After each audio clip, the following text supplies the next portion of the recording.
मोदी जी केवल यहाँ पर भारत में मंदिर मस्जिदों के नीचे तरह तरह के चिन्ह देख रहे हैं। कैलाश पर्वत हमारे शास्त्रों में लिखा हुआ है, वहाँ पर वो शिव भगवान को खोजने के लिए नहीं जा सकते हैं। मोदी जी को मैं ये कहना चाहूँगा, खोजना है तो वहाँ खोजिए जो राष्ट्र के लिए फायदा हो। 56 इंच की छाती है, दुनिया में डंका बज रहा है उनका। मोदी जी की 56 की क्या 36 की भी नहीं रही है, उनकी लाल लाल आंखों में पीलिया हो गया है। मंत्री हिंदू है, राष्ट्रपति हिंदू है, IAS IPS मुख्यमंत्री अधिकतर सभी 90% हिंदू हैं, तो उसके अंतर्गत में हिंदू कहाँ खतरे में हो सकता है? केवल राजनीतिक पार्टियां और खासकर मोदी जी खतरे में है कि उनकी गद्दी 2024 में जाएगी। 250 रुपए का सिलेंडर दीजिए, डीजल और पेट्रोल 35 से 40 रुपए तक कीजिए। मैं ये निवेदन करूंगा। तो महंगाई कम कर तो दिए, कल ही तो पैसे कम किए, गैस पे भी 200 की सब्सिडी कर दी है। 65 रुपए का इन्होंने जो कि महंगाई बढ़ा करके डीजल पेट्रोल पर तब जाके 10 रुपए कम किए और 200 रुपए उनको किए। बहन 200 रुपए उज्ज्वला योजना के लिए क्या, जो बिल्कुल फ्री होना चाहिए था। प्रधानमंत्री हिंदू है, राष्ट्रपति हिंदू है, IAS IPS मुख्यमंत्री अधिकतर सभी 90% हिंदू हैं, तो उसके अंतर्गत में हिंदू कहाँ खतरे में हो सकता है? केवल राजनीतिक पार्टियां और खासकर मोदी जी खतरे में है कि उनकी गद्दी 2024 में जाएगी। आप 8.5 पढ़े हैं दोनों, मैंने बताया बराबर पढ़े हैं। 3 साल मोदी जी के साथ रहे हैं। हाँ जी, 3 साल रहे हैं, इसलिए हम 2024 में मोदी जी का बैग जो थैला पैक कर रहे हैं और मोदी जी को 2024 में यहाँ से विदा कर देंगे। बाबा क्या नाम है आपका? मुझे संत युवराज कहते हैं और भारतीय जनजागृति पार्टी का राष्ट्रीय अध्यक्ष और हिंदू सेना का संरक्षक हूँ। यार हिंदू धर्म खतरे में है और आप पेट्रोल और डीजल की चिंता सता रही है आपको। कहाँ से खतरे में? प्रधानमंत्री हिंदू है, राष्ट्रपति हिंदू है, IAS IPS मुख्यमंत्री अधिकतर सभी 90% हिंदू हैं, तो उसके अंतर्गत में हिंदू कहाँ खतरे में हो सकता है? केवल राजनीतिक पार्टियां और खासकर मोदी जी खतरे में है कि उनकी गद्दी 2024 में जाएगी। मोदी जी की गद्दी कौन ले लेगा? मोदी जी कल की अवतार हैं, भगवान विष्णु के रूप हैं।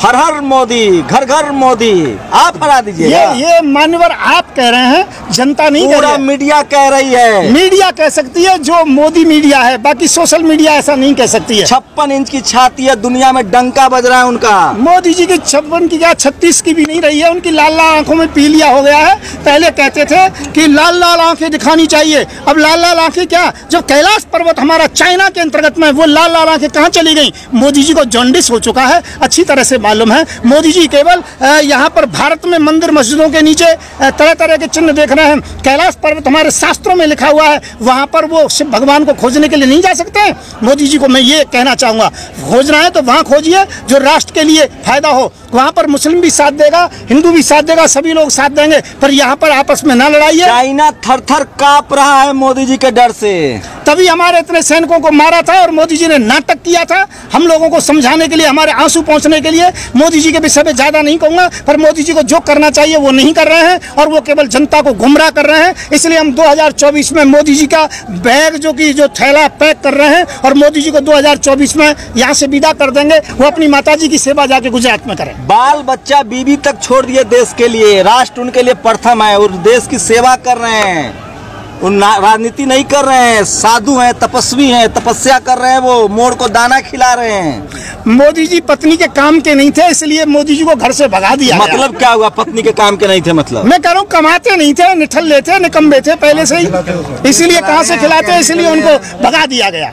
मैं और बात नहीं कह रहा, जो आप लोग देशवासी समझ रहे हैं वो नहीं कह रहा, मैं जो कह रहा हूँ वही कह रहा हूँ। आप लोगों को सेवा भाव से लगे हुए तो पच नहीं रहा आप लोग को। आप बताइए, पूरी दुनिया में डंका बज रहा है उनका। मैं ये कह रहा हूँ डंका नहीं बज रहा है, डंका इस बात का बज रहा है कि देश के अंतर्गत में कहाँ विश्व में जो कि लोग पहुँच गए हैं और मोदी जी यहाँ पर केवल कभी शिव भगवान भोले को ढूंढते हैं, कभी मंदिर मस्जिद हिंदू मुसलमान सभी इन्हीं बातों को करते रहते हैं। मोदी जी बाकी जो करना चाहिए वो नहीं कर रहे। 5 ट्रिलियन इकोनॉमी होने वाला है। मैं ये कहना चाहता हूँ, जनता की भुखमरी इतनी ज्यादा है और बेरोजगारी बहुत ज्यादा है। बेरोजगारी का आप यदि चेकिंग करें तो बहुत बेरोजगारी है दुनिया के, भारत के अंतर्गत में। इससे मालूम पड़ जाएगा कि हमारी स्थिति क्या है। श्रीलंका के अंतर्गत में यही श्रीलंका करती थी और वो कहती रहती हम बढ़ रहे हैं, पर लंका कहाँ पहुँच गई। हम देश को ऐसी स्थिति में नहीं जाने देंगे, इसलिए मोदी से कहेंगे महंगाई को रोकिए और बेरोजगारी समाप्त कीजिए। आप कह रहे हैं कि महंगाई है, बेरोजगारी है, मोदी जी को देखिए, अयोध्या का पुनरुद्धार, भगवान राम को समझ रहे हैं, भगवान राम को विशाल महाविशाल मंदिर दे दिए, काशी का कायाकल्प कर दिया। अभी ज्ञान वापी मसला होगा, मथुरा होगा। प्रधानमंत्री की छत्रछाया में देश तरक्की कर रहा है। आप पाकिस्तानी तो नहीं है बाबा, आप कार्ड दिखाइए क्या भारतीय है। मैं आपको एक बात बताना चाहता हूं कि मोदी जी वास्तव में बहुत काम कर रहे हैं और इतना काम कर रहे हैं कि उनके लिए सामने महंगाई नहीं है कि वो मशरूम खाते हैं हजारों रुपए किलो की और 10 लाख रुपए का सूट पहनते हैं रोजाना, कई सूट बदलते हैं। उनके लिए महंगाई नहीं है, महंगाई तो उन भारतीयों की। हाँ, जलन नहीं हो रही है। मैं ये कह रहा हूँ कि ऐसा नहीं होना चाहिए। इतने बड़े व्यक्ति को सादा जीवन रहना चाहिए। हमारे यहाँ लाल बहादुर शास्त्री भी थे और जो कि बहुत ऐसे महात्मा अब्दुल कलाम जी भी थे और जो कि यहाँ शंकर दयाल शर्मा जी भी थे। तो आप ही बड़े होशियार है, टीवी अखबार वाला पागल है, सब कह रहा है अंजना ओम कश्यप, सुधीर चौधरी, सब टीवी कह रहा है मोदी मोदी मोदी मोदी। आप ही बड़े काबिल बन रहे हैं, मोदी जी की आलोचना कर रहे हैं। जो मोदी मोदी नहीं कहेगा उसका टीवी भी तो बंद हो जाता है। जो मोदी मोदी नहीं कहता वो रात को मिलता भी कहाँ है दूसरे दिन। इससे यदि ये मजबूरी है उनकी, और मैं ये कहना चाहता हूँ सोशल मीडिया नहीं होती तो हम लोगों को दुनिया में हमारी बात को कोई नहीं जान पाता। मैं तो सोशल मीडिया का धन्यवाद देता हूँ। जब मुझे जेल के अंतर्गत में रखा गया कुछ दिन पहले 2.5 महीने के लिए, जेल भी चले गए, तो मैं बताता हूँ आपके लिए तो कितना बड़ा मामला हुआ। यहाँ पर कुछ पत्रकार महोदय ऐसे में नाम नहीं बताना चाहूंगा, उनके पास भी फोन आया, प्रेशराइज किया गया। मैं कह रहा हूँ मोदी जी की मीडिया जितनी भी है वो केवल प्रेशर में है। एक बार मोदी जी को हट जाने दीजिए। बाबा मैं तो जेल जाता ही रहता हूँ, कभी गऊ के मुद्दे पर, कभी मोदी जी के मुद्दे पर। हम मोदी जी को जेल भेजते ही रहते हैं, अब भी भेज सकते हैं। लेकिन आप एक बात बताइए, कोई काम ऐसा नहीं लग रहा है जो मोदी जी अच्छा किए? नोटबंदी, जीएसटी, ताली थाली बजवा दिए, कोरोना भगवा दिए, आप झुट्टो उनके पीछे पड़े हैं। मैं कह रहा हूँ मोदी जी का एक भी काम हो तो बताइए। किसी भी स्थिति के अंतर्गत में मोदी जी ने कोई काम किया? यदि कोई सबसे बड़ा निकम्मा जो कि सरकार है, निकम्मे जो प्रधानमंत्री हैं, तो मोदी जी है। मुझे इन शब्दों का प्रयोग नहीं करना चाहिए। पाकिस्तान टाइट है। मैं कह रहा हूँ मोदी जी पाकिस्तान और मुस्लिम 2 शब्दों को निकाल दें, मोदी जी को कोई वोट नहीं देगा। ईवीएम मशीन भी इनकी फेल हो जाएगी, चाहे कितनी भी बेईमानी कर लें। ये मोदी जी ईवीएम से चुन के आए हैं। बस ईवीएम ही इनको चुनती है और बाकी कोई नहीं चुनता। और ले जाएंगे बाबा। हाँ जाएंगे तो कोई दिक्कत नहीं, दाल रोटी खाएंगे, हरी के गुड़ गाएंगे। सबूत है ईवीएम का? हाँ, ईवीएम का एक सबूत नहीं, बहुत सबूत है और इसके लिए धरने पर पहले भी बैठ चुका हूँ। क्या सबूत है? हाँ, जो कि ऐसा सबूत है कि जहाँ इतनी वोट नहीं है, बहुत से ज्यादा वोटें आई हैं।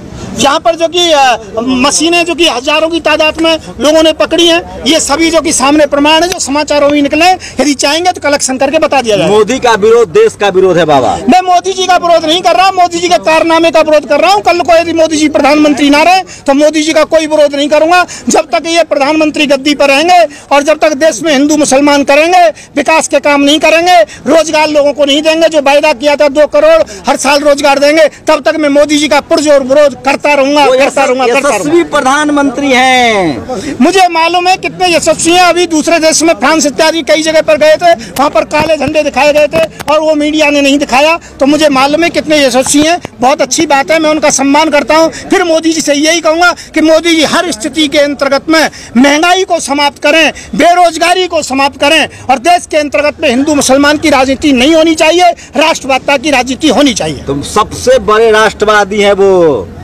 मोदी जी। ये बात कह रहे हैं राष्ट्रवादी है, पर राष्ट्रवादी की बात करते हैं, वो राष्ट्रवादी है नहीं। मैं इस बात को अच्छी प्रकार से जनता जानती है, सब लोग जानते हैं। कोई घोटाला हुआ मोदी जी के राज में? बताइए। मैं कह रहा हूँ घोटाले इतने हुए हैं, इतना मालूम पड़ेगा। सबसे पहले वो ये बता दें, जो बीफ व्यापार होता है, गाय का मांस विदेश जाता है, उसके विषय में कभी स्वीकार किया है कि वो गाय का मांस भेजते हैं? वो कितना गाय का मांस जाता है, उसका लेन देन क्या है, वो स्वीकार ही नहीं करते हैं। उनके डर से तो मान लिया मोदी भाग गया देश से। मैं ये कह रहा हूँ मोदी जी के मित्र थे और मित्र उन्होंने भगाए, करोड़ों रुपए उनको दिया, उसके बाद में वो गए हैं। ये सब मित्र हैं। बहुत गलत आरोप लगा रहे हैं, मोदी जी का दोष है सब। हाँ, ये मोदी जी का दोष है। कमजोर प्रधानमंत्री है, इस कारण से इतने घोटाले हुए, नहीं तो कोई घोटाला नहीं होता। जो विदेश भाग गया है मोदी जी के डर से भागा है। नहीं, डर की वजह से नहीं, मोदी जी के सुरक्षा जो की संरक्षता की वजह से भागा है। नहीं तो उसका पासपोर्ट जब्त कर लिया जाता है, इंटरपोल उसे आज भी ला सकती है, परंतु ऐसा नहीं किया कि मोदी जी की संरक्षता उनके साथ है, उनके फोटो उनके साथ है और उनके जो कि हर स्थिति के अंतर्गत में उनके मित्र हैं। अच्छा बाबा, कुछ सीरियस सवाल लीजिए, जो कंपनियां प्राइवेटाइज हो रही है उसके बारे में आपकी क्या राय है? देखिए, प्राइवेटाइज नहीं होनी चाहिए, कंपनियां सरकारी होनी चाहिए, क्योंकि इससे आरक्षण को समाप्त करने के लिए, SC BC OBC को समाप्त करने के लिए मोदी जी उनको प्राइवेटाइजेशन कर रहे हैं। प्राइवेट कंपनियां ब्राह्मण समाज से हैं। प्राइवेट कंपनी हो जाएंगी तो उसके बाद में आरक्षण समाप्त हो जाएगा। उनकी ये योजना है, छोटे वर्ग के लोगों के साथ में समाप्त करने के लिए सब खेल कर रहे हाँ, हैं। ये वो खेल हो रहा है और कुछ नहीं हो रहा है। मोदी जी दूसरों को खुश करने के लिए ऐसा काम कर रहे हैं। और मैं कहता हूँ प्राइवेट कंपनी हो जाती है तो हमें प्रधानमंत्री की क्या जरूरत है, देश को भी फिर कोई कंपनी चला ये लेगी। देख रहे हैं भारत रत्न अटल बिहारी वाजपेयी ने पेंशन खत्म किया था, कोई कुछ सोच समझ के ही तो किया नहीं होगा। नहीं, उनकी वो कमजोरी थी, अर्थव्यवस्था को संभाल नहीं पाए थे। हालांकि जो बुजुर्ग हो गया है और उन्हें 60 साल तक समाज की सेवा की है उसको पेंशन मिलनी चाहिए, अच्छा, कम मिलनी टीवी चाहिए। देखते हैं कि नहीं बाबा? हाँ, देखते हैं कभी कभी। तो टीवी अखबार वाला सब भांग पिए हुआ है, वो सब जो इतना मोदी मोदी मोदी कर रहा है, इतना तारीफ कर रहा है, आपके कहने से देश मानेगा कि टीवी अखबार की बात? अब मोदी जी भांग पीते हैं तो वो भी, उनके लोग भी, उनके चेले भी पीते होंगे, चमचे भी पीते होंगे भांग। मोदी जी भांग पीते? हाँ, वो बिल्कुल पीते हैं। अरे एक कहावत हम बोले हैं कि एक नहीं कहता थी भांग पी के? नहीं, आपने ही मुझे बताया और मैं पहले से जानता हूँ। जब 3 साल हम साथ में रहे थे तो वो भांग का सेवन करते हैं। क्या देखा? वो तो तपस्वी है, कम खाते हैं, भिक्षाटन करके रहे हैं, राष्ट्र की सेवा कर रहे हैं। आपने क्या देखा वो बताइए देश को। देखिए, मैं कह रहा हूँ साधु के तौर पे देखा जाए तो मोदी जी संत हैं, इसमें कोई शंका नहीं है। मोदी जी चरित्रवान है, इसमें भी कोई दिक्कत नहीं है। वो मोदी जी अपने लिए कुछ नहीं करते, दूसरों के लिए करते हैं, ये इसमें भी कोई दिक्कत नहीं।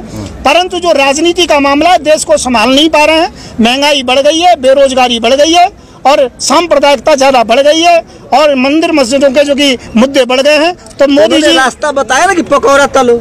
हाँ, पकौड़ा तलने की बात वो कर सकते हैं। वो इंजीनियर नहीं बना सकते, चौकीदार बना सकते हैं, पकौड़ा तलवा सकते हैं। मोदी जी यही काम कर सकते हैं, यही रोजगार बता सकते हैं। कोई एक अच्छा चीज बता दीजिए। कैसे, क्या चीज अच्छी? उनकी कोई अच्छी चीज हो तभी तो बताऊं। कोरोना में सिर्फ 47 लाख लोग मरे WHO के हिसाब से, भारत सरकार के हिसाब से सिर्फ 5। मैं कह रहा हूं WHO झूठ बोलता है। 20 करोड़ आदमी मरा नहीं, मारा गया कोरोना के टाइम में। जनसंख्या नियंत्रण तो नहीं कर पाए। जेल चले जाओगे आप? जेल चले जाएंगे तो क्या दिक्कत है? वहाँ पर भी लोग रहते नहीं हैं। करता हूँ 20 करोड़ की, ये बाबा की जिम्मेदारी है। हाँ, पुष्टि मैं नहीं जिम्मेवारी के सहित कहता हूँ पूरी जांच करा लीजिए कि क्या क्या नहीं हुआ। परंतु मैं ये कहना चाहूंगा, अब भी देश को रोजगार दीजिए, महंगाई समाप्त कीजिए। 250 रुपए का सिलेंडर दीजिए, डीजल और पेट्रोल 35 से 40 रुपए तक कीजिए। मैं ये निवेदन तो करूंगा। महंगाई कम कर तो दिए, कल तो पैसे कम किए, गैस पे भी 200 की सब्सिडी कर दी है। 65 रुपए का इन्होंने जो कि महंगाई बढ़ा करके डीजल पेट्रोल पर तब जाके 10 रुपए कम किए और 200 रुपए उनको किए। बहन, 200 रुपए उज्ज्वला योजना के लिए क्या, जो बिल्कुल फ्री होना चाहिए था। एक बार नाम बता दीजिए, एड्रेस बता दीजिए ताकि लोगों को पहुंचने में आसानी। मेरा नाम संत युवराज है, राधे रानी मंदिर, अंधेरा धाम, तहसील छाता, जिला मथुरा, उत्तर प्रदेश। मेरा नंबर है 9927404606। जिसे कोई भी समस्या का समाधान कराना हो, कोई प्रश्न हो, डायरेक्ट बात कर सकता है। मस्जिदों में खुदाई चल रही है, उसको लेकर क्या राय है? जो कोर्ट करेगा वो स्वीकार है। हाँ, कोर्ट जो करेगा। कानून था 1991 की यथास्थिति बनी रहेगी, तो खुदाई हो तो सारे मंदिर मस्जिद ये तो कोर्ट जाने, इसका काम कोर्ट का है। कोर्ट जब तक कोई निर्णय नहीं करेगा, हम कोर्ट से बड़े नहीं हो सकते, हम संविधान से बड़े नहीं हो सकते, हम राष्ट्र से बड़े नहीं हो सकते, हम देश से बड़े नहीं हो सकते। अच्छा, कुछ लोग संविधान इसी जंतर मंतर पर फाड़ दिए थे, आपकी क्या राय है उस पर? वो गलत है। संविधान नहीं फाड़ना चाहिए, कोई भी क्यों ना हो। संविधान सर्वोपरि है और संविधान हमारे भारत का जो कि एक स्वाभिमान है, संविधान का हम सम्मान करते हैं। एक आखिरी सवाल, आरक्षण पर आपकी क्या राय है? होना चाहिए, खत्म होना चाहिए? मैं ये कह रहा हूँ जो गरीब है उनको आरक्षण मिलना चाहिए और जो आरक्षण लेने के योग्य नहीं है वो किसी भी जाति में, उनका आरक्षण समाप्त होना चाहिए। तो बाबा, आरक्षण का क्राइटेरिया जानते हैं, वो तो अनटचेबिलिटी के आधार पर था, जिनके साथ छुआछूत हुआ है। देखिए, हाँ, तो आरक्षण गरीबी हटाओ उन्मूलन प्रोग्राम नहीं है बाबा। देश में सबसे ज्यादा जज कौन जात का बना है? देखिए, मुझे इतना ज्ञान नहीं है। मैंने बताया मैं मोदी जी के बराबर पढ़ा हूँ, इससे ज्यादा नहीं पढ़ा हूँ। परंतु मैं इतना जरूर बताना साथ रह चुके हैं, आपने खुद अभी कहा है। हाँ, मोदी जी के साथ रहा हूँ 3 साल, उनके बराबर ही पढ़ा हूँ। मैं ये कहना चाहता हूँ, आरक्षण के मामले में नहीं पढ़ता हूँ, पर मैं कहता हूँ गरीब को सुविधाएं सभी प्रकार से मिलनी चाहिए, सब्सिडी मिलनी चाहिए। एक बात बताइए, कोई शेड्यूल कास्ट राष्ट्रपति हो जाएगा तो क्या उसको दान पेटी की चाबी मिल जाएगी बाबा? मैं कह रहा हूँ शेड्यूल कास्ट से राष्ट्रपति हो, प्रधानमंत्री हो, इसमें दिक्कत क्या है, परेशानी? मंदिर में जो आरक्षण है उस पर क्या कहना है आपका? जो एक ही जाति धर्म के लोग पूजा करा पंडित बन सकते हैं, दान पेटी की चाबी है वो नहीं। ज्ञानी को पाठ पूजा करने का अधिकार है, कथा करने का अधिकार है। कोई जरूरी नहीं जातिगत कोई कथावाचक हो, पुजारी हो। अयोध्या में कहा एक भी ठाकुर और OBC ट्रस्टी बना है? मैं कह रहा हूँ वाल्मीकि समाज से पुजारी बनने चाहिए अयोध्या के अंदर। पुजारी या दान पेटी की चाबी, दोनों में अंतर है। दान पेटी की चाबी भी होनी चाहिए, पुजारी भी होनी चाहिए। हाँ जी, दोनों काम होने चाहिए। वाल्मीकि समाज का अयोध्या है, क्योंकि वाल्मीकि समाज ने लव कुश को पाला था और लव कुश की वो राजधानी अयोध्या। राम जी के बाद वो यहाँ के अधिकारी रहे थे और उन्होंने अपने गुरु वाल्मीकि जी महाराज को अयोध्या दान दे दी थी। अयोध्या का पूरा जितना भी चार्ज वाल्मीकि समाज के पास होना चाहिए।